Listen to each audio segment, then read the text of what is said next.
SWAGGA is a virtual social platform, and our mission is to visualize and also monetize all the user social entertainment activities, delivering not just emotional value, but also financial benefits.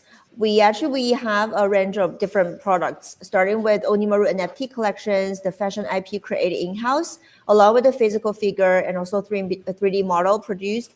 And then we have been developing this virtual space that integrates the real and also digital world, which enables communication and also interaction among different users and also businesses. So JD Park and also this SWAGGA Nexus Center was launched last year for live events, and we are currently upgrading the user personal space and also dress up system and everything to make sure a more kind of like smooth user experience. And also I think we are going to change some of the UI as well, just to make it like more visualized. And then the game will be so our main game will be launched this upcoming Q2. So stay tuned. And all right, so I'm really thrilled today to have our eco partners join the SWAGGA talk. So they are Matthew and also Lucy and a CR for later on. And we'll be covering the topics of each project progress and also free talk about GameFi. So let's start off with the round of introduction first. So can you introduce yourself and also your project, please? Let's start with Lucy. Yeah, sure. Thank you very much for the chance, first of all. I'm Lucy. I'm BD lead at Diga Labs. We have two main products, actually. One of them called Digart, which is a Web3 infrastructure project.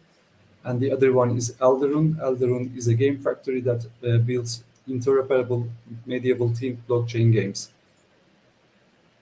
Yeah, currently we have 4 different games and 1 token and interoperable NFTs. Yeah, thank you very much again. Yeah, thank you, Lucy. And then Matthew.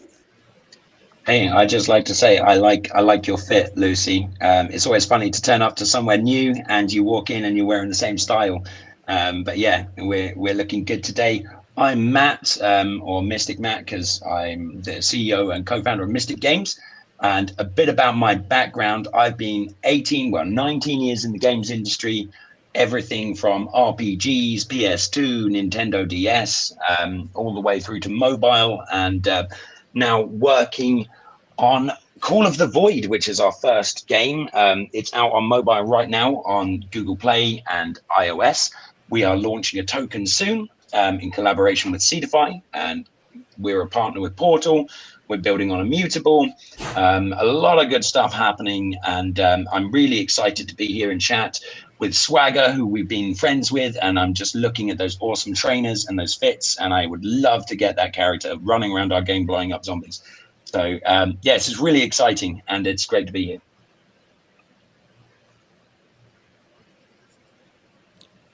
All right, thank you. Thank you so much for the intro. So let us just dive a little bit deeper about the project itself. So what are the visions behind your project initially? Matthew? Yeah, so the vision we had is we want to build a decentralized game studio, and the overarching vision is, what if players could mint their own games that we can create, and they can actually play those games together on our systems, and use our token and everything else to kind of create or even input other NFTs or things that they own in there as prizes for people to win. And from that, we started in the worst bear market ever imaginable, but we did manage to raise 1.27 million in the end of 22. And what that's achieved for us is, as mobile games veterans, we've got our first game out, which is showcasing this idea that if you play a game and it's fun, then if you spend the token in the game and win it as a prize, you own that. And that's something that we think is really special. And the same goes with the NFTs. We want to put NFTs in our games as drops, a bit like sneaker drops, where they're a limited amount and you can find them from bosses. And one thing that we do that's cool is we don't put royalties on the NFTs you find in game, because if you turn up to if you look on the street and you're a guy with a bunch of cold drinks on a hot day and you want to give them away, that's the best way to get people to use your product. And I think in Web3 we've been turning up on rainy days and charging people way too much for what we have. So I think give it away for free, get people involved, get people using it, And the value for us comes from the in-app revenue and incentivized adverts in the traditional way. So this allows us to also be okay with Apple, to be okay with Android, and to actually be able to start building a community and building with other awesome projects like SWAGGA. And yeah, it would just be absolutely fantastic to be part of this metaverse world where you can portal into each different things. Great, thank you so much, Matthew. How about Lucy? Yeah, thank you very much for the question. Our vision, let me just start with my childhood dreams, like playing game and winning, earning money from it. This is my childhood dream, and our team consists of passionate gamers and developers, and we all want to make it real, like to make this dream come true. So, and also we believe that blockchain technology and the gaming are perfect match with each other. So, like as Matthew mentioned, digital true ownership of the in-game assets is really a thing when it comes to make this dream real. So we are working to make this happen. Good to hear that. So can you also provide any, updates of your development progress? What are you doing recently? Yeah, sure. Actually, we have launched like last year in May, launched our token from CDFI and some. Also, we are incubated by CDFI, and our token Amazing. is on Bybit.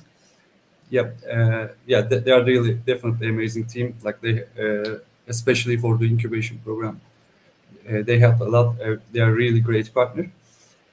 And we launched our token on 30th of May last year, and then launched our first game, World of Elimias, to the beta mainnet on it's August, I believe, if I'm not wrong. And after that, we released like two different game modes, dungeon and PvP arena modes, and our players could have ability to drop some in-game items and participate in the tournaments to win some tokens. And also we released second game, which is called Heroes of Eldarin. It is a trading card game. It has really basic mechanics and graphics to let everyone will be able to play the game. Soon we will release it to public. It's on the closed beta right now, but soon we will release it to public, and we will make some special tournament with the best possible ecosystem partners like Portal, like GameSwift, and some other projects. Thank you. And then how about Matthew? So because your game is right now live, right? Yes, it's live right now on iOS and Android. So we've been in beta, and we would say that the update that's coming out just now is essentially the last of the sort of the Web 2 stuff we're doing. So the game will change radically from where it is now till I'm hoping it's the end of this week we can release it. We've been doing the balance. We've got multiple weapons. If you've ever played Vampire Survivors or a Survivor IO style game, you'd know us. And we have like combination weapons. We have all of this kind of fun stuff. The leaderboards are coming out, and we're just about ready to kick off with our play to airdrop campaign for our upcoming token launch called Void, and that's going to be in May. We're also like making sure that we're including other sort of IPs and properties, and we're doing a deal with Sappy Seals, one of the NFT communities. And also we've just partnered with Roboverse, I believe, and we are happy to announce more partnerships as well, like Moku. They're very big on Ronin. We have their little raccoon character running around the game, blowing stuff up, which is absolutely adorable. So yeah, so that's what's coming, and that's where we're going to be. And then we'll have a second game out relatively soon after, which is a top-down tower defense, and all set in the same world, all using the same ecosystem token, all free to play. And yeah, pick it up, see if you like the game first, and if you do, then you can actually earn stuff for free, and that's what we believe is the best way of doing things. Perfect. I think for both of you, you are putting some efforts also, despite of the game part, but also do a lot of partnerships and also collaborations, events last year, right? Hmm. Yes, exactly. Yeah. Yeah, and then I'm just wondering, like, curious because the like how the Web3 infra application is really time consuming and complex, right? Yeah. So yeah, what are the challenges you have encountered so far, or will likely encounter in the future? So Matthew, please. Yeah, so I would say that the biggest challenge is almost like when you're going through an industry that is so affected by the ups and downs of the crypto market, and you're building something as complex as game or a metaverse that takes time and it takes money and investment. The biggest challenge is that various chains or like projects will reach out to you, and it's very difficult to navigate because I have a responsibility to make a functional company and game which players can then use, and the ecosystem is there. Whereas there are a lot of projects that are just out there raising money with a demo or a video, and they don't really even have a game out. So it's really difficult to sort of pick a token, and then you have other chains coming up to you and all this kind of stuff. And then when you actually get to develop on it, it's really important that you have something as easy as the sign on. Like today, it was a fantastically easy process to just jump in with MetaMask. It doesn't necessarily work for everyone, but things like Immutable with their passporting system that allows us to generate tokens without even a wallet. I think these things, the infrastructure wasn't there when we started, and it's there now. And I think the hardest part was jumping between different infrastructures, finding a way to do things, the same game building on Web 2. And then you have this extra expensive element of Web 3, which is a little more unstable. And I think the challenges are exciting, though, because what we can actually deliver in the end is going to be far more of, I'd say, a long-lasting product. Mm-hmm. Yeah. So speaking of the chains, like a lot of chains approach you for like integrating or kind of deploying your Hmm. assets into their chains, right? Yeah. For us, basically the same, but it's really hard, especially when Yeah. start from in the beginning of the project, we have the plan, right? For example, want to deploy assets on Ethereum or BNB or something, Mm. then it's already done. What's done is already done, and then you have to actually, if you want to, try some other chains, it's going to be another procedure, and also well, it takes time. But normally what Yeah. we do is that probably if we're not able to actually integrate or deploy something on that chain, but we probably want if it's possible, then probably just do a strategic partnership to see if we can connect to just maintain the relationship and see what we can do in the future. We may want like transfer our assets, some of part of the assets to another chain maybe. Hmm. Yeah, Mm-hmm. I think that's a really good approach. And I think it's one of the things is when you start building something, there's a lot of stuff that relies on the stuff that you're going to build. And with so many chains around, it's really kind of difficult to know where that falls. Like we have NFT collections that are kind of cute, but they're on Polygon. And especially like last year when the market was terrible, Polygon almost essentially told us they were kind of giving their business to Immutable, the gaming side. But then gaming suddenly woke up, and now they've recruited like gaming influencers, and they're big on Polygon.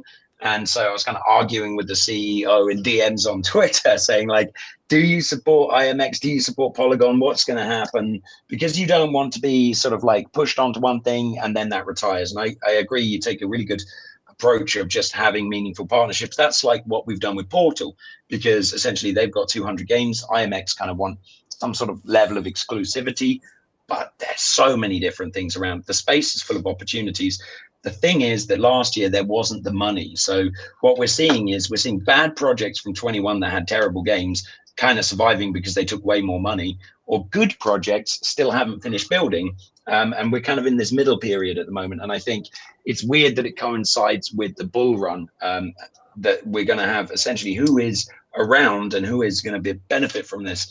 It's going to be, I think this year is going to be it for games, metaverses, and all of that. If you're here now, you're going to win. Yeah, because the market gets warm, a lot of warm. It's actually really on fire right now. Yesterday was almost reaching like 64,000. Mm-hmm. Oh yeah, it's going crazy. Yeah. And then Lucy, how about you? So what kind of challenges you have encountered for last year or the year before last year? Yeah, exactly. The year before the last year, the 2021 was really challenging if you are looking for some kind of investment for your game or for your any project, especially after Luna and the FTX crashes. So I can say passing through 2002 and the half of the 2023, it was really challenging. But as the Matt mentions, we managed to pass these bad like a beer market, and yeah, it wasn't easy thing to get the past these challenges. And about the future encounter about the challenges. Like despite the technical problems from the project's perspective, let's check out the gamers, like the difference between Web2 and Web3 games and the gamers. From the Web2 gamers' perspective, blockchain is still really complex and unsecure for them. Even it's like more secure than Web2. So the projects already started to like give more trust by partnering with the big projects with big Web2 names, and also in the Web3 spaces, like getting partnerships is important. Like to show that like there is a lots of company business in here, like they are moving together, so it should be secure. It should seems like a secure thing from the Web2 side, and also like seamless blockchain technologies will really help to pass this complexity. So yeah, um, So yeah, so I was wondering, so like for the community part, it's not like really the hard part, right? yeah, exactly. All right. So yeah. So thank you for sharing, and then let's move to the panel. Well, because I actually checked the failure rate of the GameFi yesterday, and then I figured out that the GameFi, all the like all the projects, number of projects exceeded like failed, exceeded 75% in the last 5 years. So a lot of GameFi projects from last cycle were proven to be like a death spiral game ecosystem, and it's just not sustainable and normally just die out in couple months, right? So what do you think are the reasons? I would Matthew? love to jump in on this because I believe that 90% of games fail. And if you look at the amount of actual games that people produce and fail, you're taking the normal difficulty in building games that are successful and you're timesing that by also doing it on blockchain. So it's kind of crazy, right? Like that we've actually got 75% fail is better than average. I mean, if you were to take every game that I released when I was working in the games industry for 18 years, I would say I think I have never really been on two, like maybe one project that launched from scratch, and it's hard. Even in existing big studios like Rovio, the Angry Birds guys, didn't release from one studio, the one I was in, a new game for 7 years, and I've killed many prototypes in my time after getting numbers. One thing I think that is also harder is a lot of people came into the Web3 space from finance, and then they decide they want to do games. And it's very easy for a VC to fund a finance person or a business person. It's very much harder for them to assess whether someone from a gaming background is good. So it's like they usually go to, did they work for Riot or did they work for this or that? And also VCs in the space have a very clear idea of the kind of things they think are going to make the money. And that's like AAA shooters and running around. And they want to get that huge Fortnite money and all the rest of it. The problem is, if you want to make something like GTA, they've been making the same game for 20 years. And when they started off, they were not AAA.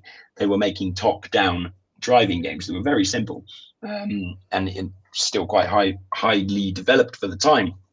But it's, I think, one of the things that we see is there is not enough money given to game studios to get them to launch. And there's too high expectations on what it takes to do that, because yes, you can outsource to Vietnam for a mobile game, that might work, but you can't outsource game design when it comes down to how that interacts with your tokenomics.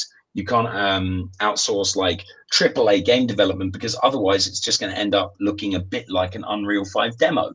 And you can see this with, say, Shrapnel, $1 billion valuation, and then you can see that it's still very limited play tests cut together with popular streamers. And I think it's actually more expensive for them to develop Shrapnel than it would be for. Whoops. Oops. I think he lost his connection, I think. Yeah, I mean, And, I think. yeah.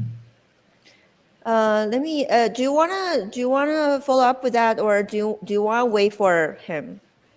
Yeah, I can follow up. Actually, Yeah, I sure. feel I feel the same.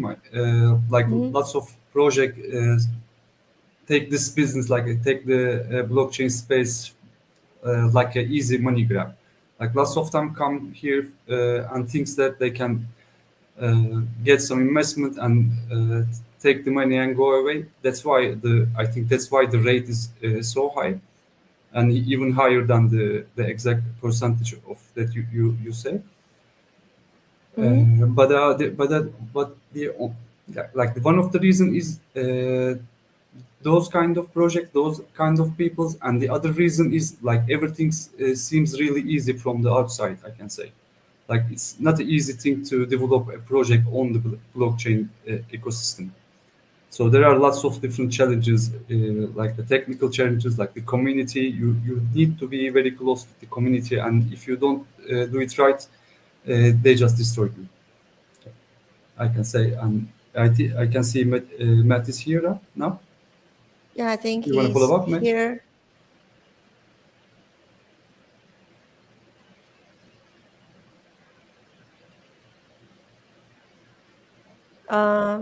Probably he's not able to speak at this moment. Yeah, Let me that's all actually check. from my side about the high rate of the failure of GameFi. Yeah, because I think for like the wave of growth in the gaming sector has focused on not just community, but also focused on some part of the the quality and UIs and the visuals of the game. And then from what I've known, like for me, for example, I'm not a gamer. I would like something kind of like simple, right, with a lower threshold, like simple, and then I don't have to actually buy a lot of NFTs, and then equip the NFTs with different things, and then just to upgrade the NFTs to do something, because that's gonna be hard for me. But I know some of the people that they want something like that, because that's kind of like a gaming side. So I would say it's kind of hard to satisfy everyone, and also like due to the uneven game quality and also lack of player demand, and also the deficiencies in economic design model, like model design. I would say that GameFi would be really, it's a sector that would really bring a lot of controversies, and we'll see if there is something cool coming out maybe in this bull run. Yeah, let me check with Matthew again. Can you hear me? Yeah, I can hear you. Do you want to continue with Awesome. that? Yeah, so I just wanted to say that I heard a rumor that PUBG is coming to Web3, coming to Portal. So I have a feeling that these inorganic onboardings of big projects might destroy some of the earliest pioneers in the space, because a lot of these have huge economies of scale already set up and large dev teams. So it's going to be really interesting to see what happens next. And I do think the one thing that is always underestimated, and I was hearing Yat from Animoca saying this, is that if you make players richer, then they have more money to spend in your game. So success of one game is not as difficult as it was. Imagine if, say, PUBG comes in and then suddenly players getting rich selling PUBG skins. Well, that just gives them more incentive to find other games that they can spend stuff on. And I do think it's just generally better for the space, because then you can find those people, you can find their wallets, you can like introduce them. And yeah, I would say there's a lot of good stuff coming, and the quality will go up, because the people were investing in stuff they didn't know what the outcome was going to be. And as you can see, there's been a lot of really bad investments. So let's see how this shakes out. And I think this next bull run is actually going to be better, because you'll have either the survivors that manage to adapt from the early cycle, or you'll have the people who come out with a higher standard. And I think that's the next fun thing. So I think hyping GameFi really seems to have become an indispensable reserved program for every wave of crypto market. Like for every very cycle, there's a GameFi kind of like topic come around, right? So some of the GameFi project performed really well from what I was saying in the last 3 months. So what is the current development status of the GameFi track though? What do you think? Lucy? Well, current development status of the GameFi track is like everybody turn their face to GameFi, right? Because there are lots of great projects launching their product like right after they release. So development is going really well. They are really try to create like easy onboarding and really fun game like Web2 games, Web2 kind of games, and really like limited Web3 connection, but still there in the Web3 side. So I believe in this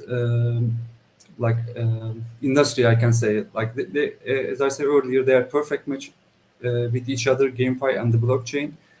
And there are lots of good developers. There are lots of great teams out here.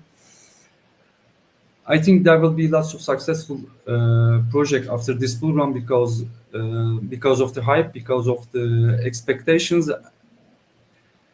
So yeah, I can. That's all actually from my side. Agree completely with that. And I think summer is here again, as we were saying, and I'm really excited to see this stuff. And it's also interesting to see like you guys have exhibitions and you have like the physical and the virtual. And I was just I think it's really interesting that a lot of people say that they don't like gel with metaverses, but if you think about the first thing you do when you get up is you look at your phone and you connect with people digitally, and there's not a lot of people who want to necessarily show their face online, and the blockchain is perfect for allowing this. And I do think we're going to get loads of collections of interconnected little villages, like SWAGGA is one little village, and it's also across nations. And I think it's the interoperability doesn't have to be just like, hey, you can have this one thing in this. It's really like I can spend, it's like the interoperability of cash or anything like that. I can spend my token in your ecosystem. I can buy something and I can more easily barter it than I can if I was just to go into 7-Eleven and try and swap my Onigiri for something else. I'm not going to get anything for that, just some very confused people. But in this, I think we can do this kind of stuff. We can swap stuff. We can trade. We can tokenize our existing assets and things that we have and exchange them for digital ones. It's going to be fantastic when we can say like, oh, I don't need this anymore, but I do need something in a game, or I won this chest and it's really valuable. I'm going to sell it and I'm going to pay for my cram school or something, anything you like. Yeah, good idea. So that's more like a interoperable, like a whole, like a game verse or something like that, right? So like Exactly. everyone can be, with the real world. Industrialized.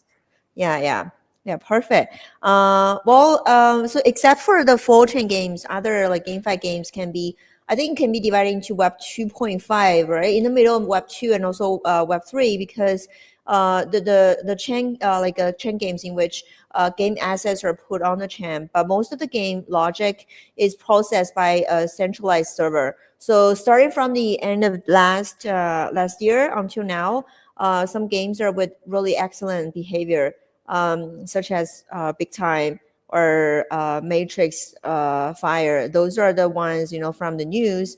And also some has learned from the failure of the Chain game in 2021. So focusing on, play and also earn, optimizing the play part from like the gameplay and also game experience, and also optimizing from the token economics or like the whole ecosystem design. And also the earn part attracts users with a free and a lower threshold. So so what do you expect? Like, I think Matthew has been like answering some part of it, and also can you also share with us some GameFi projects that you think are worth of attention? Of course, Eldarun, and also a Koi Void, right? So I wanted to Yeah. see your news like for the next cycle. I mean, like I'll be so proud of myself and speaking with the developers like you. Yeah, sure. So I can jump in and I can say a few other projects aside from Call of the Void, Heartliners out now. Download it from iOS. I just enjoy doing that bit and everything. But I do think some of the really interesting ones that are coming to the space are anything I would say on Oasis blockchain. That's going to be really interesting, especially for the audience here. Oasis is onboarding some of the biggest names in Japanese mobile and also in other things. I'm looking forward to seeing some like Treeverse is one that's got a lot of hype. Pixels is doing well. Even Nifty Island, where people are taking the NFTs and running around the space, is also kind of interesting. But I'm really excited to see more big projects coming on mobile, and really interested to see what MapleStory does as well. And I do think there's going to be some cool project coming up, and some of them we won't even know about until it's already happening. And how about Lucy? Well, I can consider myself as a Web3 gamer. I played lots of different games on the ecosystem, like I attended beta test and testnets and etc. And I can say the big time was really really fun to play. It was great, and also I like the sharapnel. Like I like the feeling of when you try to escape, and my heart really pumps really hard at that time. I can say they are building a fun game. And also, like if you like RTC, maybe you can check out the Pulsar game also. They have a really cool game. And one that I want to mention, lastly, the Seraph also making a really good job.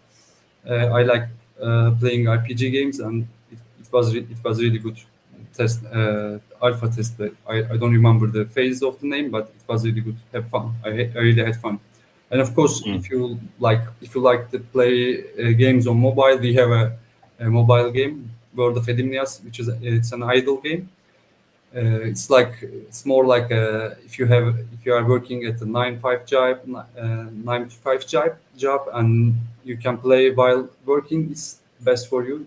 You just need to create your squad and let your champions play for yourself.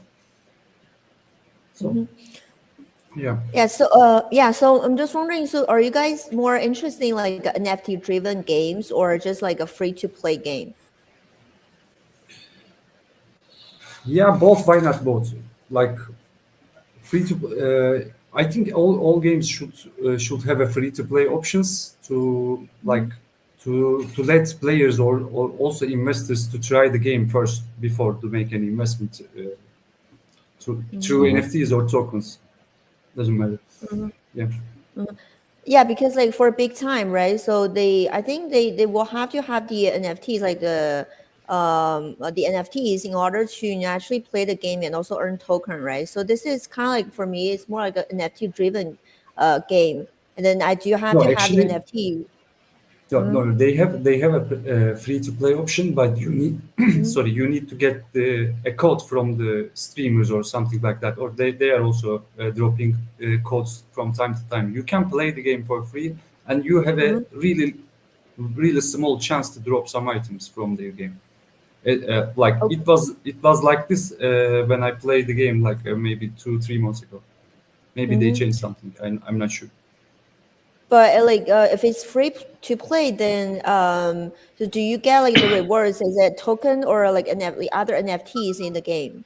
Is it Yeah, you can like get token? both. You can get both, but if you want to sell them, that would be the tricky part for the play to Okay. like if you for the free to play players like because you need to pay the gas and you need to pass the KYC and everything. Like they have this kind of system, but lots of other game doesn't have a KYC, doesn't need a KYC to sell your like assets, NFTs or tokens. I think if you are using the blockchain, you should get benefit from its decentralization. Like you need to give the true ownership to your players, to your community. I agree. Oh, Yeah. You need to cool, give true cool. ownership, and you need to be able to do things in a way that if they don't want it, they don't have to have it. And I think that's also special. For example, we could release our game in Korea without the blockchain stuff on it, because I think it's currently like super mega illegal there. And I think it's kind of fun if you can have these things that you can own. And like with KYC and all the rest of it, it's really about like, you don't have to KYC to have a wallet, but you have to KYC to exchange stuff for money. And I think it's fine to operate in a system where we're just bartering things and we're trading stuff with each other without having to have this extra layer on top. And those things eventually will turn into money if people want to cash it out. But I think by having this like requirement, then you can essentially have a huge economy that doesn't need to bridge out to fiat as much. Because as soon as I can do things like I can buy tickets for my favorite show in crypto, and I can do that like without necessarily having to have an exchange, I can swap things for different stuff. As soon as you can get like things in SWAGGA and you can actually see shows and you can be part of things, I think it's going to be incredible. And also it's just really interesting to note with the whole like Apple VR stuff as well. I mean, we are slowly grinding our way into an interesting reality where everyone's little avatars can actually, they'll be in the street. Your SWAGGA avatar will be in the street. And then when you want to go home and swagger around, you still be able to do that. But you'll also be able to see people and, you know, look how you want to be when you're running around. And I think that's going to be really a big thing. Like the metaverse will bleed into real life via AR. Something like Pokemon Go, but for people. Yes, indeed. Yes, indeed. Yeah, like the VR really attract a lot of people, but like, for us, I think originally when we started the SWAGGA metaverse part, we wanted to do like more like digital fashion part, right? But it just takes so many time for us to do like one simple dress, for example, just one hat or just one trouser or anything. So it's just gonna take a lot of time for just one. Especially with So that's gonna be licensing, hard because they're going to push back on that. And that's one of the things that I think people underestimate. It's like a collaboration. For example, we're just collaborating with Moku, and like there's back and forth even on like a tiny cute raccoon character. Like the color has to be this or it has to be that. Like collaborating with fashion, and if you don't get the resolution correct, or they don't want their bag to ever be seen like behind some other clothes, there are so many rules and so many things for this. And I think like we are going to see things like Ready Player One. No, not Ready Player One. Ready Player Me already have like a decentralized kind of clothing store that people can use in different metaverses. And I think it's also hard to be like, okay, we can develop our own kind of brands and stuff like that. But then you end up a little bit with the problem that everything kind of looks like Wii boxing. And that's kind of, it's fun, but you really want to represent your style in-house. And I think the way to do that is to make collaborations with the fashion brands without an expectation that it goes into the game one for one. But it's more like, hey, you can pick up this cool stuff. You can start with key rings. You can start with all of these kind of things, and you can start branding stuff and get them to make the 3D models. I mean, they should be able to do it. Did we lose? Lucy just appeared and disappeared. Right. Yeah. So I think Lucy, can you speak? He's probably asking permission to chat again. Yeah. Okay, let me ask him. Yeah. Yes, I can speak now. Sorry. Oh, Awesome. yeah. Awesome. Yeah, we were talking about like digital fashion right now. We have a lot of topics. It's so good. Yeah, I heard the Ready Player. Ready Player Like Me, yeah. referring, yeah. Yeah, we that also was the last. integrated Reddit for me as well into SWAGGA. If you want to try, then you can try. Like for all the speakers, you can try, but for all the audiences, they won't be able to try that though. So like if you look at the screen on the right side Oh, so corner, I there's am a like a a Ready header, Player right? Me. Yeah. If you Mhm. click it, and It's then cute. it's gonna be another page. So you can like kind of decorate your avatar and then dress up your avatar, and you can choose your like your preferable apparels or something. That's awesome. Yeah. Yeah. Yeah. I was going to Yeah. So change my avatar, but it would take so much time because there are lots of options. I really like that. yeah, right. Later on. Yeah. Yeah, so because Lucy was here, I think in the beginning, right? And then we were waiting for you and also Sia, and Mhm. Sia won't be able to get in right now. Like, I Mm. think she will probably come next time. But though, yeah, I think he waited for like 10 minutes, but it's not like there are a lot of options that you have to, have to really kind of change your eyes and nose, and then you have to, if you want to change your kind of Mhm. like the whole appearance, and then after that, that will be like the apparel, the clothes or hat or anything. Mhm. It's I complicated. think, Yeah. like digital scanning is going to be a thing, right? There's already a lot of this coming in. Like I've seen, they call it like, what was it, diffusions, or there's a word for it where they just like properly digitally scan environments and even people. And I think also AI is going to be a massive step on this. Currently talking to a platform that can basically create 3D objects from text, and they're extremely oversubscribed. And these things are going to happen. So it's going to be the case that you will be able to start getting proper 3D meshes for things with just a line of code. And once we get there, then anyone who has a place where you can actually create things, or they're gonna move fast. So I think it's a really exciting time to be in this. And what we all really dream about is running around seamlessly, potentially with something very light that people can be characters in real life. They don't actually have to show themselves in public. Some people would be super happy to just keep wearing their face masks for the rest of their life, and even dark glasses and face masks. A lot of people don't want to be seen, but I think if people were allowed to use their creativity, and it was kind of common that you would see people's avatars, imagine how funny it would be to block someone in real life. That would be kind of funny. Good to know. That's nice sharing. Yeah. So it comes to the end of the session. I really enjoyed the conversation, and then thank you so much, Matthew and Lucy, for all these like the informations, and for being here today. So yeah, feel free if you wanna say anything before we end. Sure thing. So I'd just like to say thank you so much for inviting me, and it's been a really fun trip into SWAGGA, and it's going to be really exciting to see what happens. I'd love to see more blends with metaverse and real life. And just as a note, I'm from Call of the Void. It's out on Android and iOS, and it's VOYD. You can check our Twitter and all of the rest of it, and it's playable now. And actually, one of our top players was she's Japanese, and it's really good competitions. We've given out like 10k USDC to our fans so far, Wow. and then with the token launch, it's going to be even bigger. So yeah, Oh, enjoy. that's good. Yeah, that's really impressive. I really want. It's tempting. I just want to check. Yeah, it's all Yeah, good, and we and- should connect as well, Lucy, since we both had experience with Seedify. And Yes, yeah, like yes, indeed. it would be cool. It'd be Yes, cool. indeed, Matt. Yeah, and Maybe thank if you you very can much for the facilitate chance. that, Lucy. Yeah. Yeah, why not? Yeah, sure. So thank you very Okay, much for great. the chance. Yeah, it's really great to be here. Yeah, Yeah. I Okay. really like everything in here and the avatar. I can't wait to customize my avatar. Yeah, thank you so much. Hope that I can see you next time.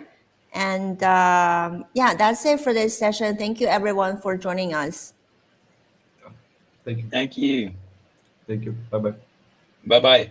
Yeah. Yeah. Oh, this is amazing. I love this. Well, everyone's running around. I'm going to run around. Like, where am I going? I'm stuck. No, I'm just too busy emoting. Okay, cool. Thank you so much. I'm going to see you guys. Bye bye. See you. Bye bye.